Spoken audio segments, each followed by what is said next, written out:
The space rig. It went through what seems like countless changes over the years, polluted with various assets all over the place, and you know it will keep on coming. Really? To do a full video on its evolution would have to wait until they stop updating the game. Well, fuck that, I'm doing it now! We're spiraling back in time, into an age where the lobby area wasn't even fully defined yet. We'll be going through what I label as space rig phases. Even though they weren't really space rigs, I'll just call them that for simplicity's sake and because I suck at naming stuff. And I'll start with this one, which I call the Firefly phase. Yeah, a lot of these will have depth textures and some very rudimentary models. At this point they were considering of going for a Firefly vibe, where it's a small ship with 4 dwarves on board just looking for some adventure. That idea does sound pretty neat, but also kinda generic if not done right, at least in my opinion. After that comes the pre-alpha phase. This is the ship which was used for the, well, pre-alpha. It's another spaceship layout that Robert was experimenting with, and I can actually show this one in-game. Really, there's not that much to say besides it's a nice cozy ship overfilled with control panels. Although, for some reason, in my version the cockpit is blocked off by this large wall here. By going into third-person mode and clipping the camera through the wall, we'll still be able to see the pilot's seat actually. Also, there's another wall at the other side of the room blocking a large area here. This large area would have been a drop bay but was sealed off since it was unused. And then on some unnamed pre-alpha build they temporarily ditched a lobby map in favor of a basic menu. But that doesn't mean they weren't working on a lobby. In fact, around this time they released a trailer showcasing a very early exterior appearance of the space rig. This same rig had a cool background made out of it, which is used during the loading screen of some closed alpha builds. The next one is the drill phase. This one by far looks the most unique, with a completely different drop pod in the center. Judging by the appearance around the drop pod, it's really hard to tell if this is a giant spaceship or a base. Likely a ship. And finally, the rig phase. It looks the most familiar out of all of these phases, but still pretty different. As we can see, there's a drop bay at the top left there. This thing, which has to be the mission terminal. Also, I do believe the room at the bottom right is actually a dumb mock-up of the firing range. Those rectangles sticking out seem to be the most primitive targets. And these two barely readable texts actually say briefing terminal and to HAB 15 respectively. To get to this drop pod area, you would apparently have to take an elevator down from HAB 15. Just keep in mind, these were really nothing more than just random smatterings of ideas while Robert was figuring out the lobby's layout. From here on out, I'll be able to showcase everything in-game, well, save for a few Abyss Bar things that'll come up later. With that said, let's get this thing out of the way. While it is a hub area, it's not really a space rig phase since the devs just used this to select weird missions. You can see 4 giant dwarf statues around the area and 2 locked doors for the crew's quarters and the shooting range. Interestingly, the firing range has been planned as early as the pre-alpha. Also, there's this giant hologram of what appears to be an asteroid with a base on it. At one point before settling on Hoxie's, the dwarves would have visited infinite amount of asteroids. They also very briefly toyed with the idea of planting a base on an asteroid, but living in a spaceship is what ultimately stuck to them. I guess if I had to name this phase, I'd call it the Hexagon phase. And yes, we will check out those missions some other day. Now, we start the long journey that is the evolution of our beloved space rig. And this being the earliest proper space rig that I have full access to. Some of you may remember this one from an old blog post I did back in 2017. Also, did you know Space Rig was a placeholder name?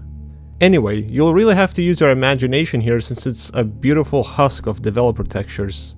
I think it's appropriate to start with the crew cabin, simply containing blocky models of a table with a chair, a very cool bed, and some miscellaneous props. Below the crew cabins there is a strange room with terminals and some spheres around. I'll call this the server room.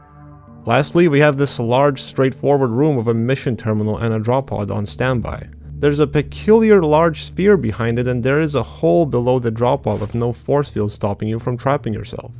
Also, did I mention you can use your equipment here? With the zipline you can get into this... I don't know. Shortly after, the same rig received some changes with the inclusion of ambient sounds. Like now there are terminals for changing class and opening a server browser. The chair was removed, the server room was also removed, and a force field added so you can no longer trap yourself. Next, we are truly coming up to something much more familiar, the early access rig. Here we see the rig go through a major overhaul, and I'd like to establish my naming of some areas really quick. I'll be referring to the bottom floor as the hub area, this zone as the upper floor or upper level, and this zone as the top hangar. Now, where do we start? The crew cabin layout is still pretty much the same to the previous, except that the bed appearance is closer to the final one and the computer models at the side were removed. We have an accessible, albeit unused medbay. Oh yeah, door sounds are here. And this is the hub area, consisting of the earliest barrels, the mission terminal, the drop pod, placeholder terminals, rectangular elevators, the jukebox... Actually, I should stop the thing before the video gets claimed. And the armor station, which despite the missing force field does absolutely nothing. Then we have these windows which would normally allow us to peek into the endless space, but that doesn't exist yet. Up on the upper level, we have a giant random force field. Walking down further, we'll run into 5 hallways, 4 of which are blocked off, serving as teasers for potential future content. Above each hallway we have text, which from left to right read Top Hangar, Shooting Range, Abyss Bar, Mission Control, and Treasure Vault. Moving on to the top hangar, we have some awkwardly carved out elevator rooms, which leads us to the catwalks, allowing us to get a top view of the area. Here we see the secret slope inside the drop pod's thrusters, which makes sure you don't get stuck. And up here we have another hallway which simply loops around to the second floor. The rig at this point is mainly missing atmosphere and a ton of detail, with each model just being either plain gray, plain yellow, or just dev textures. Now let's slap on some atmosphere on this ship. Yeah. That's more like it. The rig went through a large lighting overhaul and received a lot more detail. Crew cabin was fleshed out of colors, brand new terminals, blinking light, particles, and the like. The medbay remains pretty much untouched, but in the hub area, the barrels now resemble barrels. We got the earliest PSA monitors. Jukebox makes your dwarf slightly headbang. The armor station is sealed off with a force field, and of course, most of this area was polluted with detail. Upstairs, we received only a few changes. The drop pod now emits a blindingly bright light, and elevator rooms aren't carved out as awkwardly. In the following update, more lighting adjustments were made, making the rig appear moodier. Also, I can't disable the HUD. In the hub area, the barrels were made gray and can be kicked. They also emit a unique rolling sound effect, which I swear isn't in the game anymore.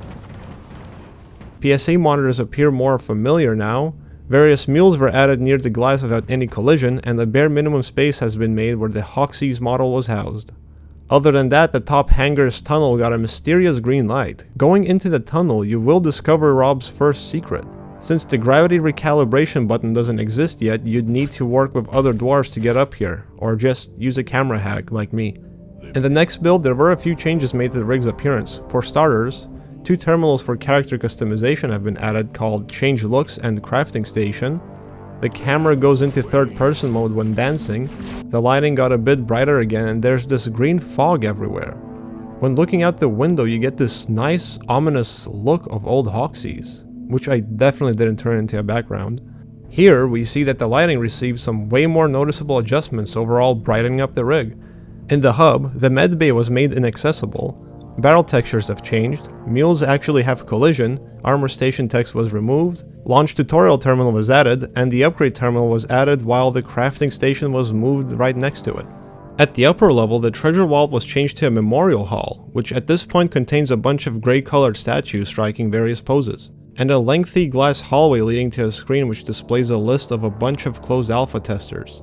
Also, those 2 giant pickaxes have no collision.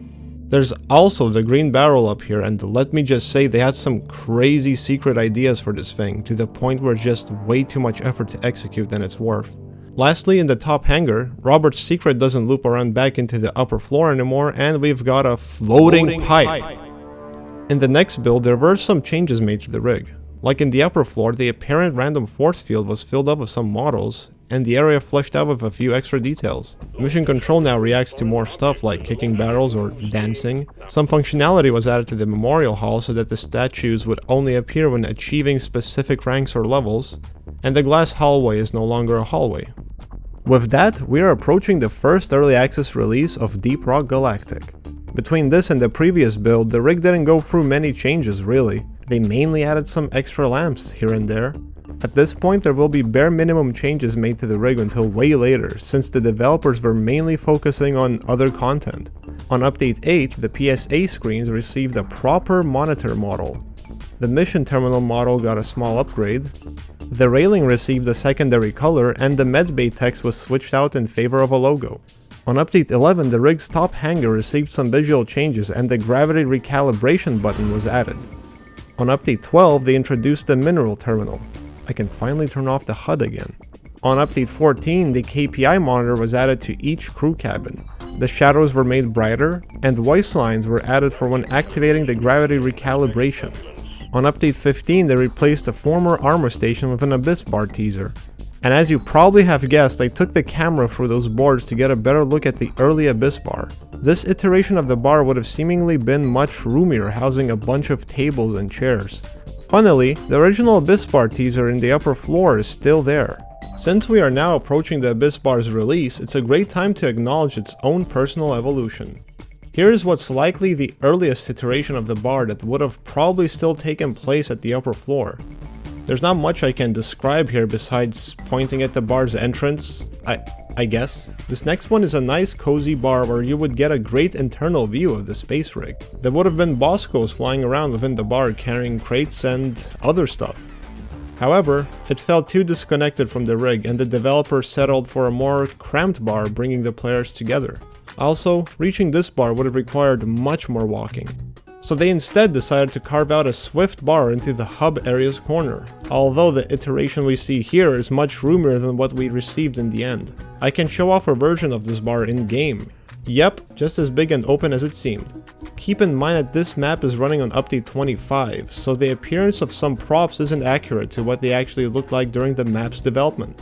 There are a few notable details like this roof thing, these placeholder rectangular meshes everywhere, and I swear this hoop game is more annoying here. Wait, no, wrong clip, no! And finally, the Abyss bar releases alongside the game's first seasonal event, Oktoberfest. This new area is bathed in various colored lights and props. It now houses the jukebox, a new barrel minigame, and naturally, the ability to order booze. If you want more information about the functionality of this bar, check out Classified number 7. Also, the Hoxie's planet became more detailed. These pillars are now models instead of blocks. 2 large fangs were put on both sides of the window, and 2 orange lamps were placed in between the windows. The upper floor's decorations have changed quite a bit due to the bar's introduction. There is now a giant rusty pipe coming from beneath. At the top hanger, we can see the original Robert's secret has been sealed off and a new one was hidden elsewhere. The new secret is now hidden in the ceiling of this room.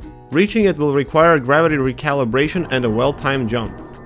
Then we have to get past this tiny obstacle course and we've reached the end of the tunnel.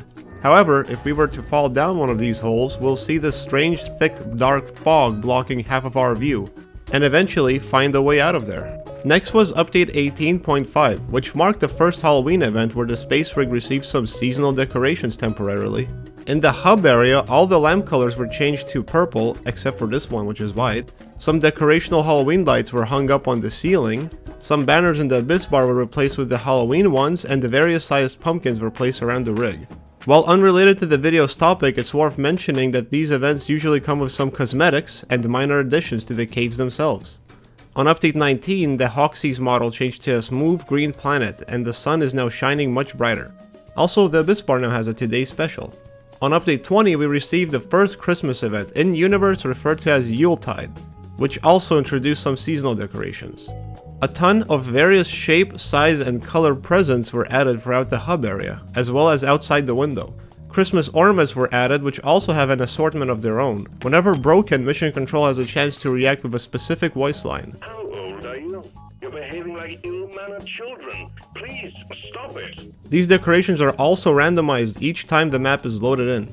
On top of that, the banners were styled after Yuletide. Lloyd is now wearing a Santa hat as fake snow is sprinkled around him. Some large candles were placed around the rig, the upper floor included, and the mission terminal is wearing a giant Santa hat. The drone modification terminal was introduced under a different name, and the medbay is finally accessible once more since the interior was overhauled. This is where dwarves spawn when they don't make it to the drop pod at the end of the mission, and there's a bunch of drones and machines which purposes cannot be explained without speculation. On update 21, the details of the window were improved. This painful grate clipping was fixed, as well as receiving a second color, and the monitors in the medbay now displaying capacitation stats. On update 22, the game celebrates its first early access anniversary, and their space rig once again gets its temporary decorations. In the hub area, it's raining confetti at the Abyss Bar, there's a spinning and color-changing light source attached to the pipes, there are orange and green unexplainable stains on the floor, hopefully not puke, there are party strings hanging around the bar, tiny flags with DRG Year 1 printed on them, a large banner by the window celebrating 1 year in orbit, the Abyss Bar logo greatly freshened up, free kickable beer half-off signs placed around the hub, barrel model was improved, and the drone modification terminal now has a few different colored Boscos lying around it. On update 24, the Hoxie's planet appearance has changed once more into a much more detailed model which can be seen from various angles during biome-specific loading screens. It's also been drowned in green colored space along with a bunch of rocks and possibly stones around it. Before I completely forget to acknowledge the doors, they received a nice opening animation in a brand new model. Now, during the development of update 25, we had a small corner carved out in the rig so it can now neatly house new Forge and Deep Dive terminals. As you can see, their visual appearances are pretty early in this build. Not to mention the Forge's UI at this point is an eye-shattering lava texture. Also, elevators were replaced by a brand new model which emits a placeholder sound. The window corners, slits? I don't know what you call these, but their visuals were improved. Some extra screens were added as part of the Miners Union introduction. There's 2 eerily tiny barrels right outside the window. The asteroids seen through the window have been frozen in place due to a strange bug I was unable to reproduce. And Employee of the Month screen was added. Guess this Lone Ranger guy is a permanent cameo in this video. Later on, the Forge's model gets finished and the Deep Dive terminal I guess just turned orange. Oh, and we're on the second Halloween event. Besides the same old banner, the pumpkin spawn locations have changed. There's a huge pumpkin with a face carved out behind Lloyd. Candles emitting purple light were put in instead of a lamp color change. There's now a yellow kickable box, and the planet hologram is now translucent and has no collision. The thing is about the hologram is you could originally trap yourself behind it since it had collision. On update 26, they added a kickable hammer which doesn't stub the dwarven toe. Getting the hammer through the barrel minigame's hoop will produce the following result. On update 27, the second Yuletide event has arrived, temporarily filling up the rig with seasonal appropriate decorations. The festivities are quite literally reused from previous year, only putting in a few extra candles in place. And I don't even know if those candles are new.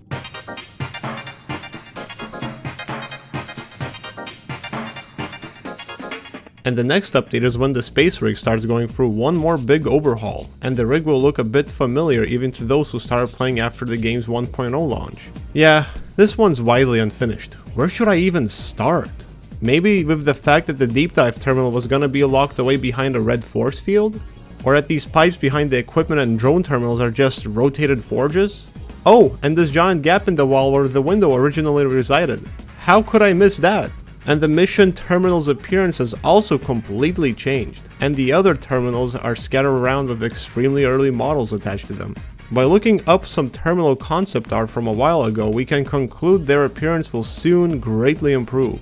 The Abyss Bar is changing once more. There's a brand new tunnel underneath the bar, floating mules and grates, obviously artifacts of early development, random carved out crater next to the drop pod hole. There was this pipe added inside the floor which would be covered up by grates. There's this large placeholder panel for tutorial and assignment terminals, and walls have been intensely molded around the elevator here.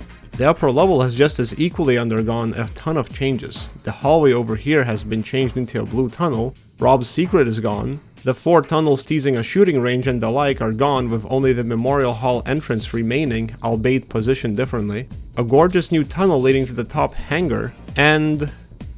there's just so much happening here, I don't know how to describe it. There's all these... oh look! Yellow flannels! 8 out of 10. You probably want me to jump out this giant gap before we move on. Well, I regret to inform you, but space does indeed have gravity, and just teleports you slightly into the future. The future really does look bright, huh? You guessed it, yet another lightning adjustment. Here we see some terminals were positioned in a way it would make more sense, but a few of them are now floating, and the blue mule is right next to the forge. And there's some gigantic pipes. Did I say and enough? The strange new drop was filled up with some unexplainable machinery and a catwalk placed above it. A few more forges were placed behind these 2 terminals just for good measure. The jukebox is at the other side. I guess the dance zone was carved out. Bar itself moved out into the open a little bit. Wait, the bar is reversed. And brand new windows are slowly being put in. In the upper floor we have more flannels, a new carved out walkway, and gravity recalibration received its own panel, which is placed on a giant machine that we can only assume is responsible for generating artificial gravity throughout the ship. Let's jump out the window hole again for the time skip. Alright, the lighting seems fixed. Never mind. So, we all know this layout. The forge has been moved down here next to the bar. Deep Dive's terminal is right next to the large windows. The abyss bar has been filled up with crates. Jukebox returned to the other side. Pickaxe customization is right next to the elevator. Equipment and drone terminals have learned how to hide the forge models better. There's the early assignment board model. Asteroids are moving again and some other model upgrades. In the upper floor, some walls in this walkway were painted blue. The blue tunnel now has a turn. There's dev textures around the Memorial Hall's doors for some reason. And lastly, both the Memorial Hall and top hangar remain pretty much untouched. How are we gonna progress in the future now that the window's actually here? Yeah, don't ask. The lighting is actually fixed this time. Here we have the 2nd year anniversary event. The abyss bar has pretty much the same decorations, but less actually. The flags were changed to pink and now have DRG Year 2 printed on them. Party strings are now yellow instead of red, and we have confetti on the ground without the confetti rain. Other than that, we have the finished assignment board model, a grand and detailed deep dive computer, and this decorational console in the upper floor. No more dump jumping into space transitions. Next up, we have a floating minigun attached to 2 poles. Many stretched out tables which are acting as shelves. There's still forge models behind the shelves though. There are these interesting diver's helmets with lamps inside them. Draw pod model upgrade and a slappable dwarf figure added to the bar. In the upper floor hold up. The draw pod is missing a proper thruster and has a secret mule hole exposed. Memorial Hall's hallway received this thing in the back, and the closed alpha credits moved in a much more secluded area, and in its original place there is now a promotion terminal. Update 29's release introduced a brand new exterior space rig design. Up until now it looked like a bootleg Borg cube from the outside. Albeit the lighting on the model is terrible. The lighting does get better during the tutorial's loading screen though. The accessory shop and mineral trade also have brand new models in their place. Mission terminal appearance received an upgrade. Equipment terminal now features a small workshop presumably used by dwarves for modifying or repairing weapons and robots. Some wall panels added behind the pickaxe customization, Chinese food takeout in space, some miscellaneous details on the deep dive computer. This elevator now leads you directly to the Memorial Hall instead of the upper floor. The 4 crew cabins were filled to the brim with stuff. It seems like the cabins were themed after each class. In the upper floor we have this large hatch next to the Memorial Hall door. Memorial Hall's ground texture was changed to a reflective gray. Seems like they did some wall stuff up here in the Memorial. The Memorial Hall received some cosmetic improvements around the promotion terminal, a brand new tunnel added in the Memorial Hall leading to the upper floor, and in the upper floor's blue tunnel we have this unexplainable pipe. Before anyone says that I completely forgot about the med bay, I didn't. There haven't been any changes made down there. We are now on Update 30, the 1.0 release of Deep Rock Galactic. This is the rig most are acquainted with. The top hangar finally got a much needed visual boost. I find it funny how despite all these giant hatches around the hangar, the hatch for the original Rob's Secret is still here to this day. There were also shelves behind pickaxe customization for showcasing various possible pickaxes, and there were many generic props added around the rig. Lastly, Update 31. First update after the game's 1.0 launch. Here the rig got brand new wardrobes, some yellow thingies installed by the window, very strange spinning machinery. Memorial Hall now has light strips around the walls and floor. This sci-fi thing I swear I know the name of but cannot remember for the life of me. Highly buffed up crane model for holding the pod, fridge, and various other details. Well, that's about it. We finally got to the current end at least. We went through a ton of changes and there's countless more details I didn't mention that you can very likely spot out in this video itself. The journey literally and metaphorically has been really long for the rig, but it seems like it's finally reaching for its prime. Honestly, it's pretty much at its prime already. Special thanks to the game's art director Robert for sharing some information on the rig's deep past. And from here, we can only speculate how much more the rig will change on future updates. Speaking of updates, what if I told you the devs put something revolutionary into the game and nobody noticed? By walking up to the KPI monitor, you can scroll through the tabs without accessing the terminal itself!